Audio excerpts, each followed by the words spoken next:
Hi, I'm Zibby Owens, and you're listening to Moms Don't Have Time to Read Books. This 30-minute podcast features a new author interviewed by me every single day, 365 days a year, for about 30 minutes. I am also the publisher for Zibby Books, which publishes 12 books a year in fiction and memoir. Our books are already out now. You can check it out on zibbybooks.com. And we have a magazine called Zibby Mag, where we have lots of wonderful essays and lifestyle features. That's at zibbymag.com. We have classes at zibbyclasses.com. And I recently opened a bookstore in LA called Zibby's Bookshop at 1113 Montana Avenue at 11th Street in Santa Monica. I hope that you are able to enjoy some of our other offerings. But this here podcast is the basis of all of it and started in 2018. And no matter what I do, this is basically my favorite thing. Enjoy.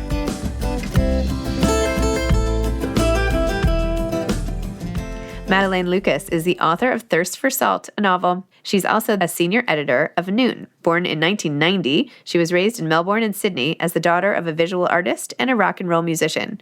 In 2015, she moved to New York to complete her MFA in fiction at Columbia University, where she now teaches in the undergraduate and graduate programs. And I can't believe she was born in 1990. That seems like so recent. But anyway, her essays and interviews have appeared in publications such as the Paris Review Daily, The Believer, LitHub, Catapult, The Lifted Brow, and Mean Gin. And her fiction has been awarded the Elizabeth Jolley Prize and the Overland Victoria University Emerging Writers Prize. She lives in Brooklyn with her husband and her dog, Poncho. Madelaine recently did an event at Zibby's Bookshop, and you can see pictures of that on my Instagram at Zibby's Bookshop. By the way, if you want to go to other Zibby's Bookshop events, just go to zibbysbookshop.com/upcoming-events. Welcome, Madelaine. Thank you so much for coming on Moms Don't Have Time to Read Books to discuss Thirst for Salt, a novel. Thank you so much for having me. I'm really looking forward to our conversation. Oh, me too. Start off, please, by telling listener what Thirst for Salt is about. So Thirst for Salt is the story of a formative love affair a woman had when she was 24 with a man 18 years her senior called Jude, and a small fictional Australian coastal town called Sailors Beach. They meet when she's on holiday with her mother and feeling adrift after finishing university. And quickly she finds herself pulled to the simple, seductive rhythms of his everyday life. As their relationship deepens, she believes that life with Jude at Sailors Beach might offer her the stability she's been lacking after growing up as the daughter of two drifters, a loving but impulsive mother and an itinerant, largely absent father. But the arrival of Maeve, a woman from Jude's past, threatens to rock their newfound intimacy. Now looking back on their time together years later, as questions about family and home have gained new urgency, she has to reckon with the choices she made that year at Sailors Beach and how they shaped what she imagines for her life in the future. Amazing. Thank you for that. I loved, by the way, how at first she was thinking 24 and 42, how the numbers were reverse of each other when she thought about Jude's age. It helps us, the reader, remember how old they are too. So thank you for that. This book is so beautifully written. It's obviously so literary, and you did things stylistically in here, which sort of further cement that, like the lack of quotation marks and even some of the typeset flourishes that you use. Like, tell me about that packaging part of it and the form that you decided to take for the story. Yeah, so I was really excited that, my publishers supported some of those slightly more unconventional choices. I think for me, what I really wanted to replicate on the page was the experience of really being inside someone's mind and their memories. And so I guess I thought about it, if there was to be quotation marks, I would sort of see one at the start of the novel and one at the end, because in my mind, the narrator is kind of recounting or telling you the whole story, not necessarily spoken out loud, but I don't think of the dialogue, I suppose, as being a direct quotation, more of her memory of things that were said. And I think stylistically, I just liked the way it looked as well. It's a little cleaner on the page. And I know it can be a little alienating to some readers, but then I remembered Sally Rooney doesn't use quotation marks and she gets away with it. So maybe I can too.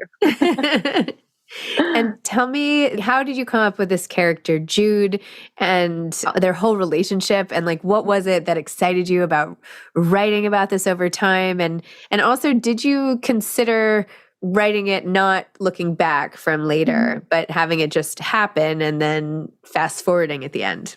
Yeah, that was a suggestion that I got pretty early on when I was, trying out early versions of this novel in workshop. It had a very different form back then. I was thinking of it more as collected short stories rather than a novel structure. And a few people suggested when they read the original draft, why don't you just write the story of that summer?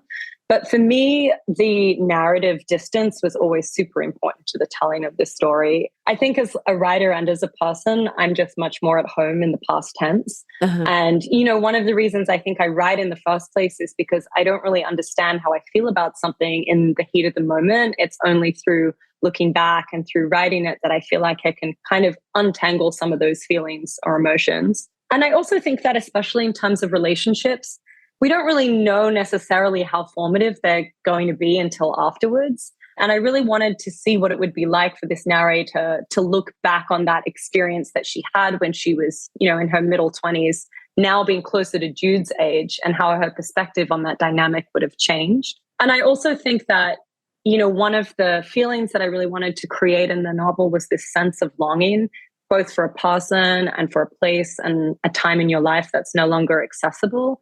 And if it was told in the present tense, you wouldn't have that kind of distance. I like it. Good choice then. Thank you. I don't even know what made me ask that.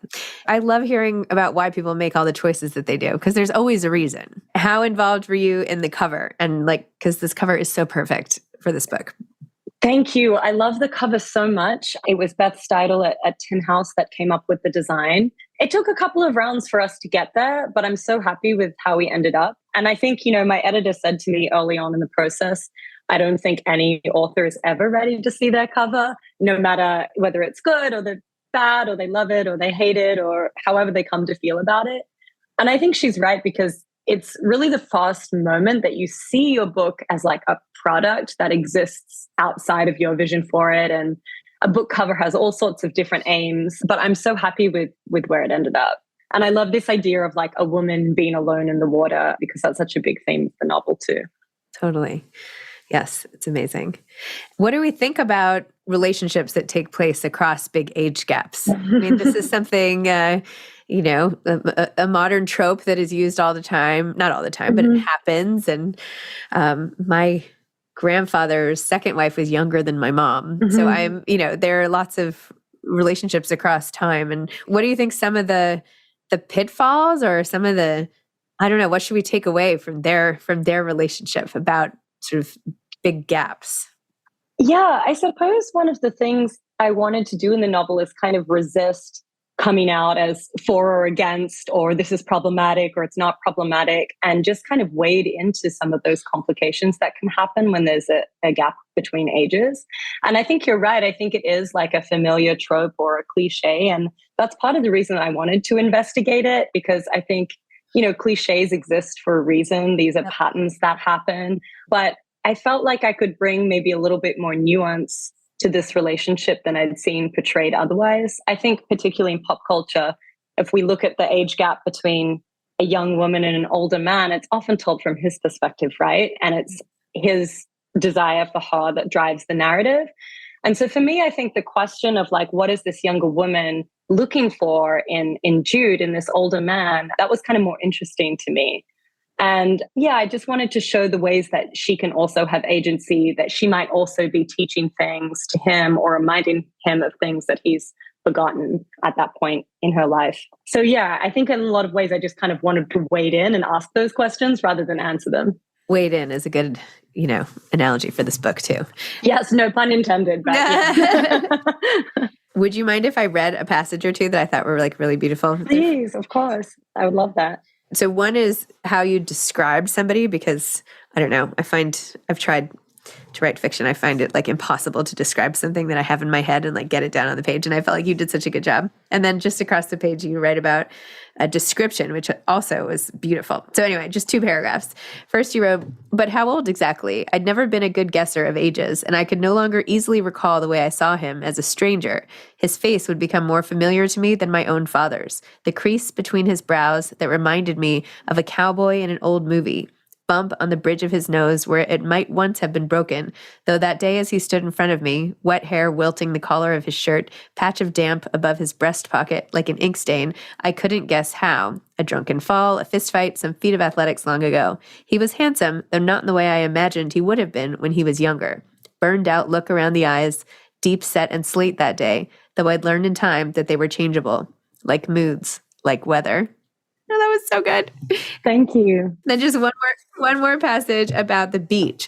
Bondi Beach was crowded with bodies browning in the sun, tourists staying where the waves were waist high, never going out too deep, afraid of what might lurk beneath the dark and choppy water. Sand, hot and grainy and yellow, burned your feet to walk across it. It was not like sailors, where bush grew around the fringes of the shore, making it feel sheltered, secluded.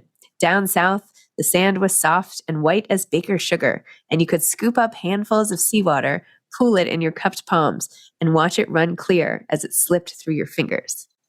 Oh, so good. You read that so beautifully. Thank you. Oh, thanks. It is so beautifully written. It's so evocative. Like, I feel like the way you write, it's calming. Like, there's something about the cadence of it that's like, makes me feel calmer. And just like you're slowly like immersing us into your scenes and places, and just these little like comparisons you draw or the way you do it so subtly really like brings us there without like you being too overt about it. I don't know. It's a skill. Thank you. It wasn't easy.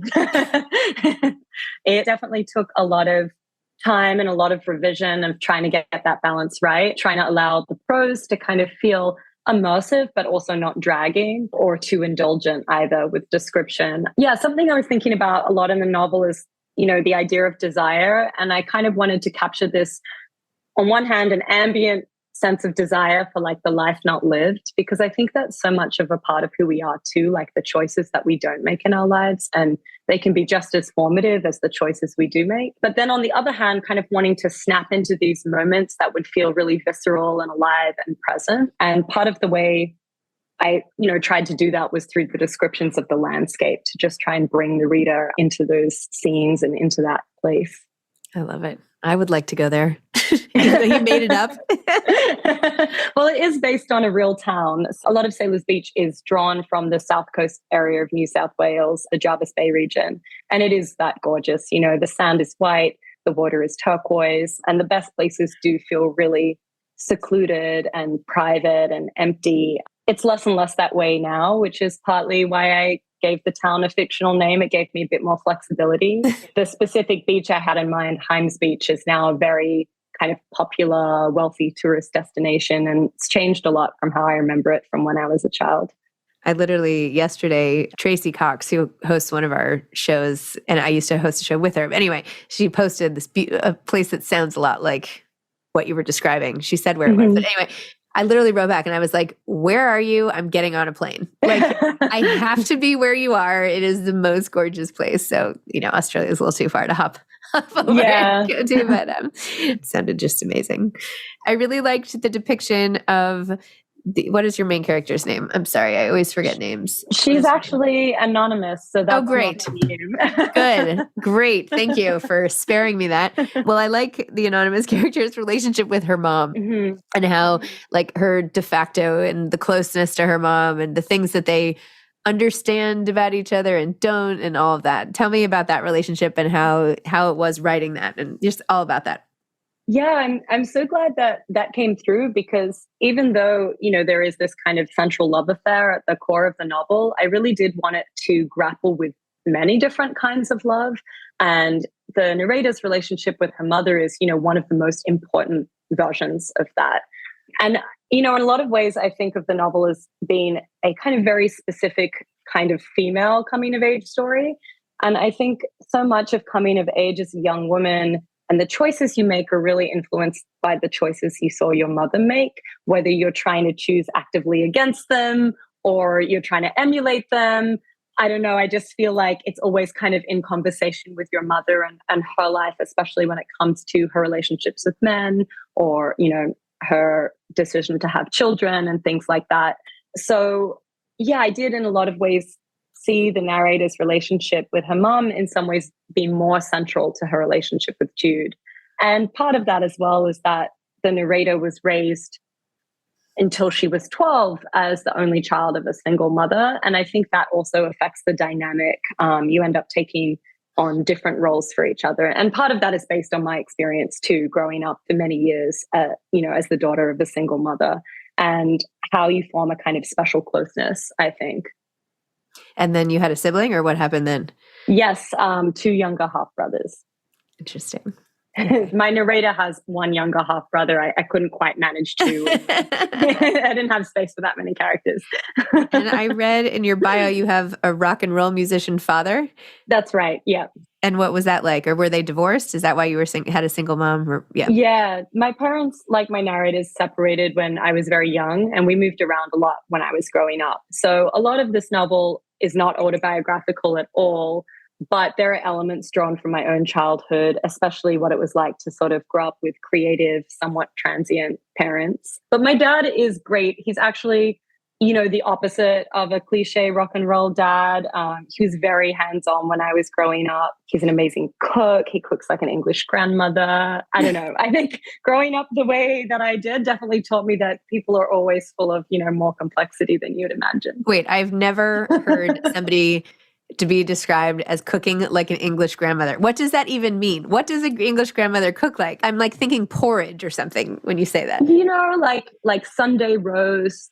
He bakes bread, upside down cakes, kind of classic old school. Wow. Yeah. Very traditional. He was raised by his English grandmother, so I think a lot of that trickled down. Got it. And what kind of musician? Are you musical too?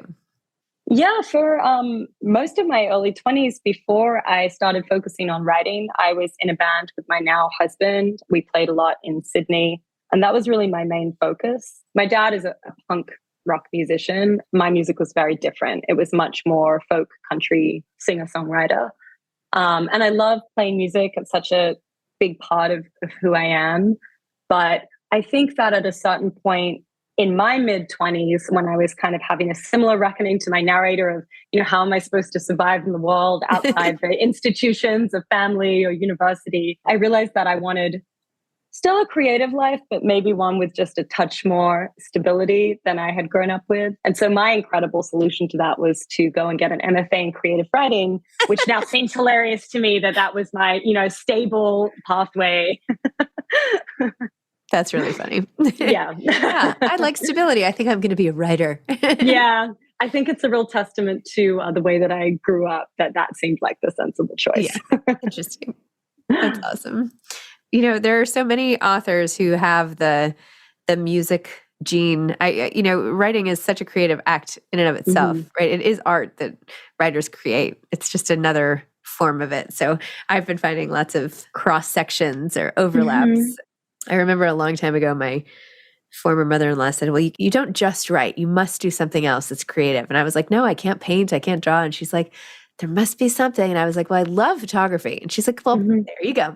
I'm like, there's usually something else when that part of your brain is activated, Yeah, I think so. I also think it's healthy to have like more than one passion, just so you can kind of bounce between the two. Because, as you would know, inevitably, with writing, you have these moments of frustration, of writer's block. And I think it can just be really helpful to have something else that you do that is creative, but you can kind of maybe just enjoy for pleasure a little bit more. That doesn't feel as much like work.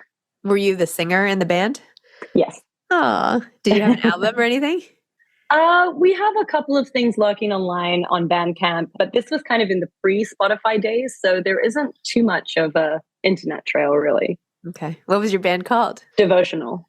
Oh, that's good. Wow. Yeah, it was very kind of Mazzy Star-esque. Wow. That's great. So you got an MFA for some stability. Then you started writing. And tell me what it was like sort of working on this novel and then even selling the novel. Yeah, I feel really lucky that a lot of, working through the novel was done while I was a student at Columbia or afterwards kind of doing this teaching fellowship. So I did have that sense of, stability or structure, and also felt like I had time to make what I wanted to make, which I think is a really, rare gift. So I kind of started working on it in earnest in 2018 after writing these stories for a little while that I was thinking would be connected. And then it was about 2 years of just working on it on my own before I signed with my agent. We did some more revisions. 6 months later, we sent it out. It's such a slow process publishing a book, but it made me glad that I didn't rush because it takes so long anyway. So I think there's kind of no point in rushing the part that really, in a lot of ways, is the most enjoyable when you're just alone with the project and it's just yours. That's nice. And did you start another project yet, or are you done, or where are you with more writing? Yeah, I have an idea for another novel, but I'm kind of just enjoying letting it percolate in the back of my mind right now. I really feel that so much of the writing is done when you're doing other things, and it feels good to just start to be thinking about something new. I also love writing short fiction, and I'm excited now. I'm kind of done with this novel, and I'm doing a lot of publicity stuff for it right now. But I'm looking forward to kind of playing with the shorter form again and returning to that after working on, something so long for so many years. Yeah. Pretty soon you'll be down to poetry. Yeah. Now we see why it's such an appealing form.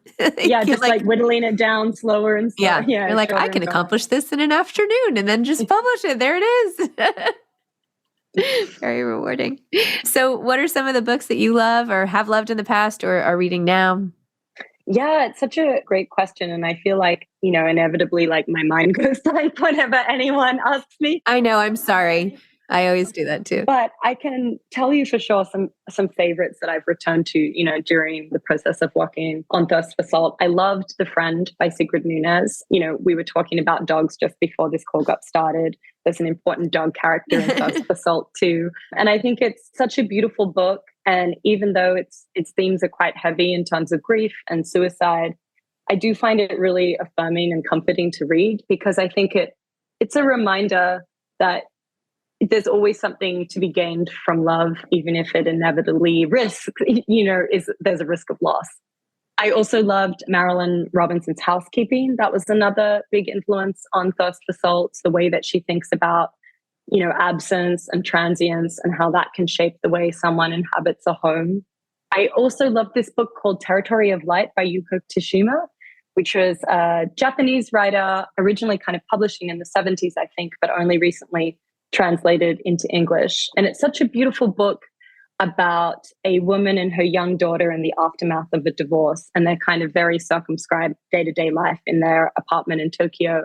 And I actually read that in the pandemic, and it was one of the few things that, even though it was written for another time, really connected with that experience of feeling really isolated in this like tiny little micro domestic world. And that really stayed with me as well. That's great. Who are some of your favorite singers, songwriters, bands? Like, what do you listen to when you're working, when you're not working? Oh, that's such a great question. I think in a lot of ways, I'm drawn to music that's similar to the books I read. Like, I love atmosphere. I love texture, confessional emotion. Yep. A lot of my favorites are kind of country folk musicians. So like Lucinda Williams, Joni Mitchell. Yeah. I mentioned Mazzy Star before. Again, very kind of immersive and textural. I feel like it's so clear, like the tone of your book. That's why I'm asking you more about the music piece too. Yeah. Because it just feels so, I don't know, lyrical, I guess. Mm-hmm. Anyway, what advice would you give to aspiring authors? Yeah, I think kind of circling back to what I was saying before, I would just encourage aspiring writers to take the time that they need to make the thing that they want to make. Yeah. One of the beautiful things about writing a novel is that, you kind of live in this project for a long time. And I think, especially with a debut, one of the things that's so special about first novels is that they contain all of your growth during that period, both as a human and as a writer. And the rewards of publishing are really highly unpredictable. So I think that it's also just important to trust your own vision and try and remain focused on, the story that is most important for you to tell. Because I feel like there's no other reason to do it. Amazing. All right. Well, thank you so much, Madelaine, and congratulations on Thirst for Salt. Thanks again for doing an event at Zibby's Bookshop in Santa Monica. Again, I'm so sorry I wasn't there. Yeah, it was a pleasure. Hope our paths will cross soon. Yeah, thank you so much. Thanks for chatting with me. My pleasure. Thank you. All right. Okay, Take care. bye. Bye-bye. Thanks for listening to this episode of Moms Don't Have Time to Read Books. Don't forget to follow me on Instagram at Zibby Owens and at Moms Don't Have Time to Read Books. Also sign up for my newsletter at zibbyowens.com and sign up for my virtual book club and meet lots of authors on Zoom every other week. Thanks so much to Steve and Ryan at Texture Sound for the sound editing. And thank you to Morning Moon Productions for providing this fantastic intro and outro music.